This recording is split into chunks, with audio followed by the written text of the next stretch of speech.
So the main theme is sort of like these, like there's like lots of different chord changes in it, but the main one goes.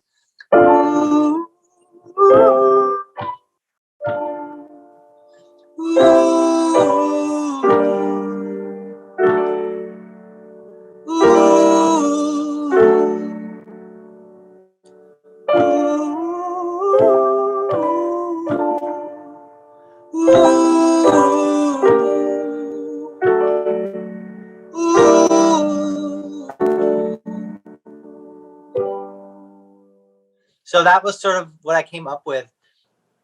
And then I wanted it to have bounce, and I wanted to have be sort of like punchy.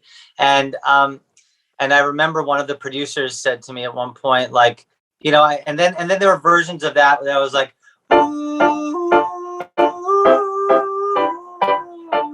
so just speeding it up.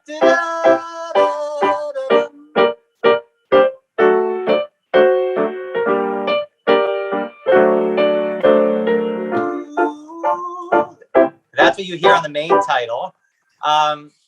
And that's that sort of like very, it's very Beach Boysy, you know, Beatlesy. And so that was the inspiration for that. And then a key moment was, I think it was like one of the producers said to me, how do we bring New York into the theme?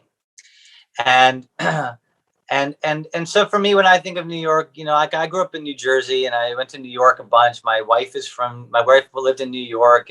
And so much of sort of like my childhood experience in New York is just remembering the music that would happen on the streets sometimes. You know, either in subways, there, you know, like, you know, sort of like people playing buckets, Home Depot buckets and things like that.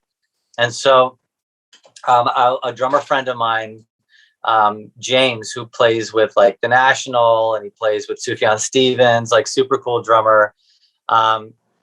He went out and bought like a bunch of Home Depot buckets. And I should actually like try to get you a photograph of what his drum set looked like. But all it was like a bunch of Home Depot buckets. And so the main title begins on buckets. There's a very strong chance that the killer is musical superstar Sting. The guy from U2. Do you consent to being recorded? Just say anything to agree. No, please. Thanks, perfect.